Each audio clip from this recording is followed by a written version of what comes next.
Assalamualaikum dan salam sejahtera. Anda bersama saya Afizia Zaman bertemankan rakan tugas Hafizi Rosli. Seperti biasa di awal pagi pada pukul 7.30 ini kita bawakan kepada anda perkembangan mengenai COVID-19 dalam dan juga luar negara di hujung minggu ketika Perintah Kawalan Pergerakan bersyarat PKPB sekarang ini. Walaupun hujung minggu, janganlah kita keluar sesuka hati tanpa ada urusan-urusan yang penting. Walaupun kita tahu shopping kompleks dan sebagainya dibuka, tetapi terdapat banyak risiko sekiranya kita keluar rumah.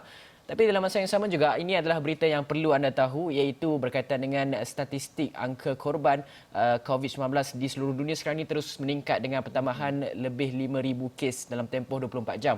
Dan jumlah keseluruhan yang maut akibat wabak ini melebihi 272,000 kes. Dan statistik Johns Hopkins University seperti yang anda saksikan sekarang, dua negara kini melepasi angka 30,000, manakala tiga lagi melepasi 20,000 kes korban. Amerika Syarikat seperti biasa kekal sebagai negara dengan angka korban yang tertinggi dan satu-satunya negara yang melebihi 76,000 kes.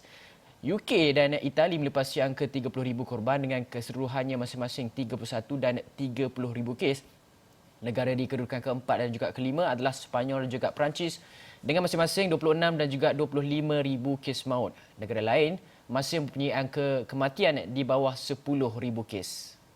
Dan dalam masa sama kita juga ingin melihat kes positif COVID-19 di seluruh dunia yang juga terus meningkat dengan jumlah kumulatif melepasi 3.91 juta kes. Pertambahan lebih 90,000 kes. Dan data Johns Hopkins University menunjukkan bilangan negara yang mempunyai angka positif melebihi 100,000 kes kini 10 negara dengan pertambahan Iran. Amerika Syarikat salah satunya negara yang mempunyai angka jangkitan melebihi 1 juta dengan jumlah kumulatif kes positif kini meningkat kepada 1.27 juta. Tiga negara kini melepasi angka 200,000 kes iaitu Sepanyol, Itali dan juga United Kingdom. Dan kalau kita lihat sementara itu Rusia, Perancis dan Jerman masing-masing merekodkan 187,000, 174,000 dan 170,000 kes positif. Manakala Brazil, Turki dan Iran mencatatkan 141,000, 135,000 dan 104,000 kes positif COVID-19. Pesakit yang telah sembuh akibat virus itu juga dilaporkan meningkat kepada 1.3 juta kes. Ya, betul. Dalam masa yang sama juga ada perkembangan terbaru daripada Pertubuhan Kesihatan Dunia WHO yang mana mereka menggesa seluruh negara dunia ini kembali kepada prinsip asas pengawasan kesihatan masyarakat jika mereka ingin tangani COVID-19. Ini adalah pakar kesihatan kecemasan WHO iaitu Matt Ryan. Katanya pengawasan lebih ketat kesihatan awam perlu ditingkatkan kerana sekarang ni kita tahu banyak negara seperti di Amerika, Switzerland dan juga Mexico, juga Jerman telah pun memulakan usaha membuka semula ekonomi, begitu juga dengan kita di Malaysia. Dan kata Ryan ini, semua negara harus fokus kepada asas perjuangan melawan virus itu secara global melalui mencari potensi jangkitan baru, memburu pandemik itu, mengesahkan pesakit dan juga mengasingkan mereka yang dijangkiti untuk menyelamatkan orang lain, masyarakat lain. Dan WHO juga lihat kenyataan itu sebagai satu realiti yang perlu semua pihak tahu, iaitu kembali ke pengawasan kesihatan masyarakat itu. Dan dalam sidang media di Geneva, kata Ryan ini, semua pihak perlu kembali kepada perkara yang dilakukan pada awal-awal ketika pandemik COVID-19 melanda pada beberapa bulan lepas, iaitu mencari kes, menjejaki kontak rapat, melakukan ujian dan juga mengasingkan pesakit. Dan sementara itu kita tahu pengarah WHO Dr. Tedros Adhanom Ghebreyesus juga bimbang sekarang ini sekiranya berlaku masalah pembiayaan setelah Presiden Donald Trump bulan lalu ada sedikit salah faham menyatakan mempersoalkan kredibiliti WHO itu sendiri dan menyatakan pentadbirannya akan menghentikan dana kepada agensi kesihatan PBB itu dan pihaknya sedang menghadapi defisit. WHO sekarang ini ada defisit 1.3 bilion dolar dalam usaha untuk tangani COVID-19. Dan Ryan pada masa yang sama juga seru semua negara untuk tetap bersatu ketika virus ini merebak kerana antara negara dengan kadar, setiap negara dia mempunyai kadar jangkitan yang berbeza. Ada yang datang cepat dan telah pun memuncak kesnya dan mengalami penurunan. Ada negara yang sekarang ini baru saja mengalami kes-kes peningkatan kes baru dan sebagainya. Sebagai contoh macam Rusia sekarang ini sedang menghadapi pandemik yang dikatakan tertangguh apabila kes baru meningkat di negara itu sejak daripada beberapa hari lepas. Sampailah Rusia sekarang ini dah lepas Perancis dan juga Jerman itu sendiri. Dan katanya tiada orang akan terselamat sehingga semua orang selamat dan masyarakat harus menjalani perubahan gaya hidup dan juga yang signifikan sehingga vaksin dapat dihasilkan. Dan kita tahu walaupun sebelum ini pakar menyatakan dan juga memberi amaran bahawa vaksin hanya akan dapat dihasilkan dalam tempoh beberapa bulan lagi, Hafizi. Ya, dalam masa yang sama kalau kita lihat kebanyakan negara-negara seperti Malaysia, di Singapura sendiri mempunyai satu aplikasi sendiri untuk pengesanan kontak dan sebagainya. Jadi ini satu inisiatif secara menyeluruh di peringkat global, iaitu Organisasi Kesihatan Dunia WHO sedang pun merancang untuk melancarkan aplikasi bagi pada bulan ini bagi membolehkan masyarakat di negara berkekurangan sumber mempunyai akses sekiranya mereka mungkin dijangkiti coronavirus. Dan ini lapor daripada wakil agensi Bernardo Mariando telah memberitahu Reuters aplikasi itu dijangka akan mempunyai pengesanan kontak melalui Bluetooth. Dan aplikasi tersebut akan bertanyakan kepada pengguna mengenai gejala yang dialami dan memberikan panduan sama ada mereka menghidap COVID-19. Dan maklumat lain seperti bagaimana untuk melakukan ujian akan diselaraskan mengikut negara pengguna. Dan dalam temuan telefon bersama dengan Reuters, Marion juga berkata walaupun WHO akan mengeluarkan versi global aplikasi itu di dalam application store, mana-mana kerajaan dapat menggunakan aplikasi itu dengan penambahbaikan versi sendiri. Negara seperti India, Australia dan United Kingdom telah melancarkan aplikasi virus sendiri dengan menggunakan teknologi mereka dengan ciri-ciri umum termasuk memberitahu pengguna sama ada mereka perlu membuat ujian saringan jika mempunyai simptom dan mengesan pergerakan pengguna bagi memastikan pengesanan kontak lebih cepat. Dan beberapa negara lain meningkatkan pengesanan kontak atau proses pencarian kontak dan mengasingkan individu yang mempunyai kontak dengan pesakit COVID-19. Dan ini sebenarnya dilihat penting untuk membuka ekonomi dengan selamat. Dan aplikasi ini akan mempercepatkan proses dan usaha pengesanan kontak. Dan WHO juga berharap aplikasi ini menarik minat negara lain termasuk beberapa negara di Amerika Selatan dan Afrika yang mempunyai peningkatan kes jangkitan serta kekurangan teknologi. Mereka perlu membangunkan aplikasi ini atau berdepan kesukaran menawarkan ujian saringan dan pendidikan kepada masyarakat. Dan nilai aplikasi ini adalah kepada negara yang tidak mempunyai sumber teknologi dan memiliki sistem kesihatan yang rapuh. Jadi judera dan mereka termasuk beberapa yang sebelum ini bekerja di Google dan Microsoft telah secara sukarela mengembangkan aplikasi baru itu dengan 5 daripada mereka sedang mengawasi proses tersebut. Apple dan Google telah menyatakan bahawa sistem mereka tidak akan menggunakan data peribadi pengguna untuk tujuan lain dan akan menghentikan aplikasi itu apabila ia berakhir. Dan WHO juga merancang untuk melancarkan garis panduan pada minggu depan dan isu tentang setiap negara perlu mempertimbangkan aplikasi tersebut untuk mengesan kontak COVID-19. Dan bagi mencapai mereka yang mempunyai akses internet yang terhad, WHO sedang berusaha menyampaikan maklumat melalui message text ataupun SMS. Dan WHO juga merancang akan melancarkan aplikasi untuk petugas barisan harapan kesihatan tentang amalan terbaik memakai pakaian pelindungan diri, mencuci tangan dan merawat virus. Dan setakat ini, Agensi Kesihatan Dunia ini telah mempunyai aplikasi rasmi sendiri yang memberikan maklumat di laman web rasminya. Ya, betul tu. Dalam masa yang sama kita juga melihat perkembangan aplikasi di Malaysia yang mana kita ada 2 aplikasi, satu Gerak Malaysia untuk mereka yang ingin merentas negeri dan satu lagi Sejahtera. Kalau My Sejahtera untuk kita masukkan data kita, kawasan kita di mana dan kita akan dapat lihat kawasan-kawasan mana yang mempunyai kes jangkitan COVID-19 yang masih lagi aktif. Itu adalah antara inisiatif daripada kerajaan mesti untuk membangunkan aplikasi untuk rakyat Malaysia kita sendiri. Okey, baiklah. Dalam masa yang sama juga kita nak melihat kepada perkembangan kes COVID-19 di dalam Malaysia itu sendiri yang mana kalau kita lihat semalam terdapat peningkatan kes jangkitan COVID-19 melebihi angka 80, tetapi kita ada berita baik yang mana kita tidak mempunyai kes kematian dan ini adalah yang anda lihat di laman media sosial Twitter KKM, iaitu kes baru adalah sebanyak 88 kes. Tiada kes kematian.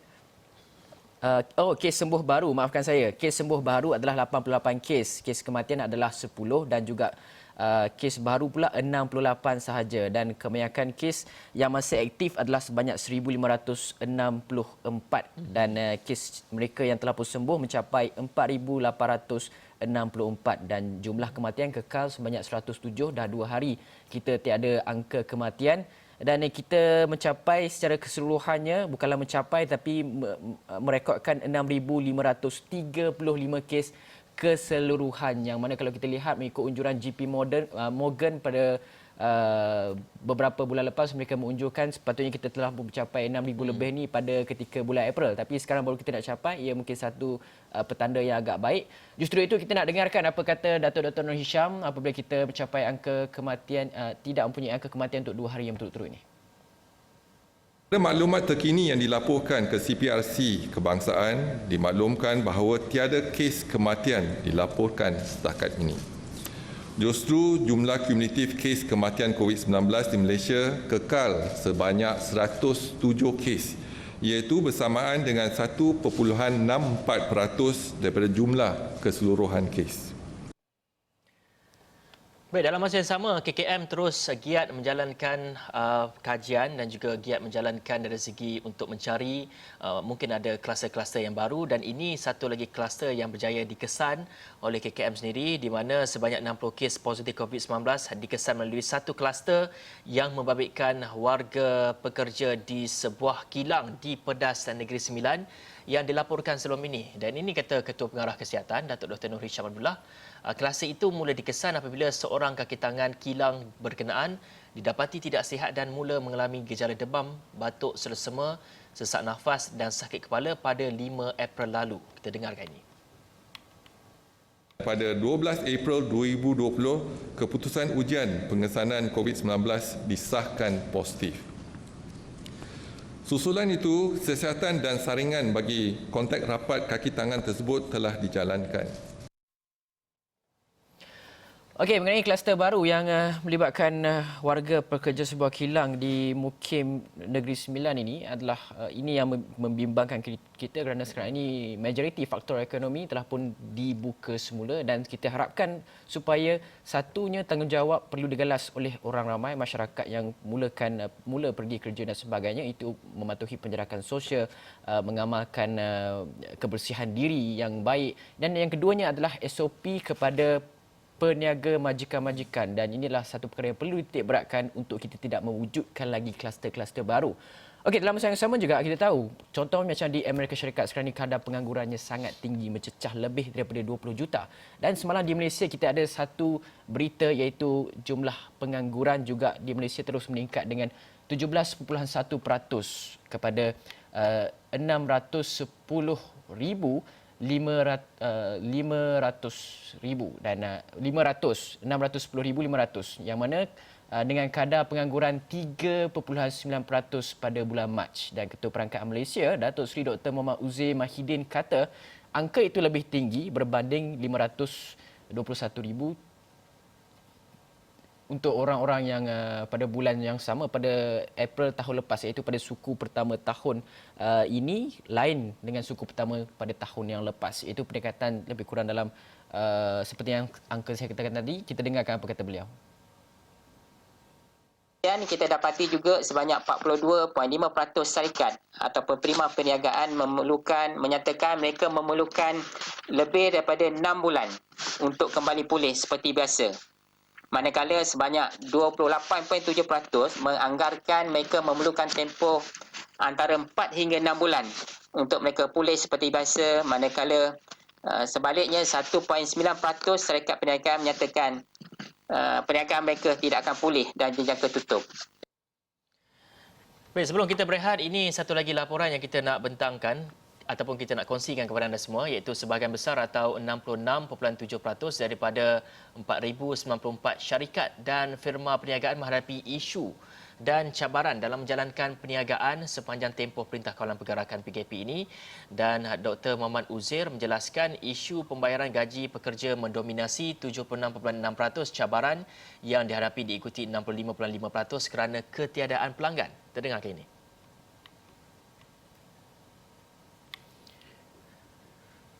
Okey, baiklah.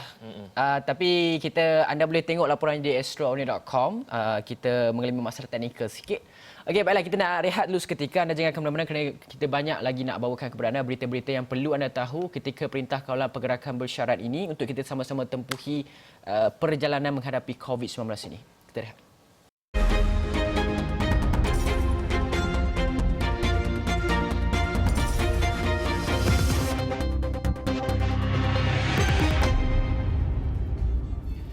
Okey, baiklah, kita tahu apabila bertukarnya kerajaan, pelbagai pemimpin-pemimpin dunia yang lain akan menghubungi pemimpin utama kita iaitu Perdana Menteri Tan Sri Muhyiddin Yassin yang kalau kita lihat semalam telah pun menerima ucapan tahniah daripada Presiden Amerika Syarikat Donald Trump bagi menerajui kerajaan Malaysia. Dan dalam perbualan yang berlangsung selama 30 minit pada Jumaat malam itu, Trump turut menyatakan komitmen untuk terus mengukuhkan kerjasama dua hala antara Malaysia dan juga Amerika. Dalam perbualan yang berlangsung selama 30 minit itu, Muhyiddin dan Trump turut bincang mengenai pandemik COVID-19 serta pendekatan yang telah diambil kedua-dua negara pemimpin itu untuk menekankan kepentingan kerjasama komuniti antarabangsa dan untuk mengurangkan kesan pandemik tersebut ke atas kesejahteraan hidup masyarakat dunia dan juga ekonomi global. Dan antara yang turut dibincangkan termasuk meningkatkan kerjasama dalam pembangunan vaksin dan ubat-ubatan serta akses semerata kepada vaksin COVID-19.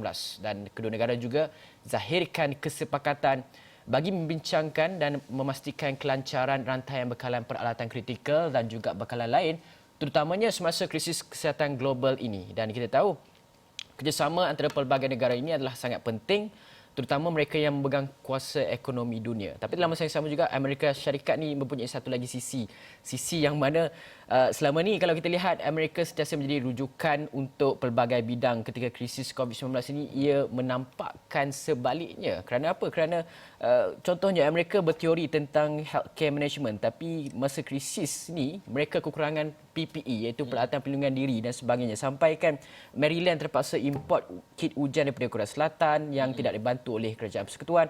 Kemudian mereka berteori tentang evidence based medicine tapi pemimpin mereka sendiri cadangkan inject disinfect yang pembasmian kuman tu, cecair pembasmian kuman itu ke dalam badan.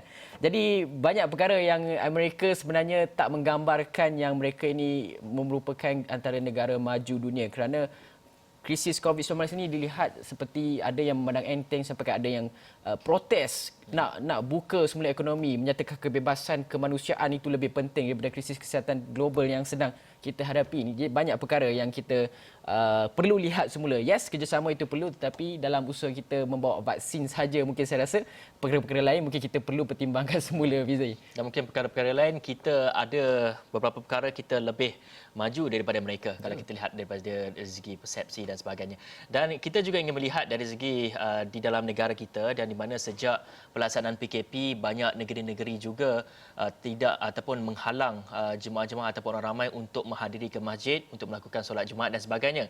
Dan Perlis membenarkan solat Jumaat berjemaah bersyarat bermula pada 15 Mei ini.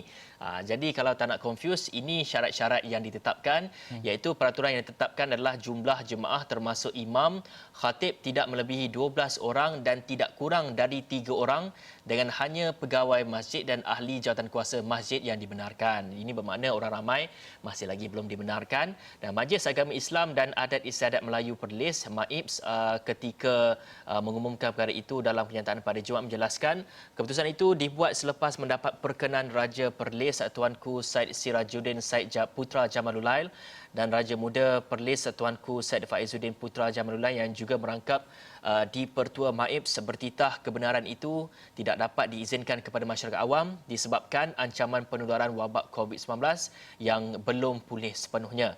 Jadi masjid juga tidak boleh dibuka kepada orang ramai. Sebaliknya mereka yang dibenarkan menunaikan solat Jumaat ialah pegawai masjid dan ahli jawatankuasa masjid sahaja. Dan jemaah juga perlu membuat pemeriksaan suhu badan, sanitasi tangan dan merekod kehadiran di buku kedatangan. Ini satu langkah yang kita dapat saksikan, langkah kehadapan untuk kita mengimarahkan masjid, untuk kita terus mengimarahkan masjid dalam masa yang sama kita menghadapi dengan COVID-19 ini.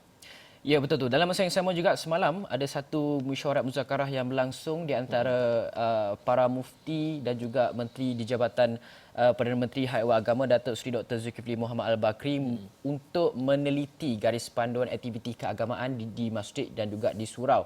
Kita tahu ramai tertanya bila kita boleh mengimarahkan semula surau dan juga masjid, tetapi semalam mesyuarat itu telah berlangsung yang mana kalau kita lihat KKM melalui Ketua Pengarah Kesihatan Datuk Dr. Noh Hisham Abdullah telah pun mula meneliti. Beliau telah pun meneliti garis panduan yang telah pun dibuat oleh Kementerian Menteri di Jabatan Perdana Menteri Hal Ehwal Agama ini, Datuk Seri Dr. Zulkifli Muhammad Al-Bakri. Semalam telah pun diadakan perbincangan dan semua hasil perbincangan tersebut akan dibawa ke Majlis Raja-Raja untuk mendapat perkenan, dan sekiranya diperkenankan oleh Majlis Raja-Raja, segala pengumuman keputusan bagaimana proses pelaksanaan operasi standard untuk aktiviti keagamaan di masjid dan juga surau akan diterjemahkan oleh Jabatan Agama di setiap negeri dan juga raja-raja di setiap negeri itu. Jadi kita akan nantikan lagi pengumuman ini.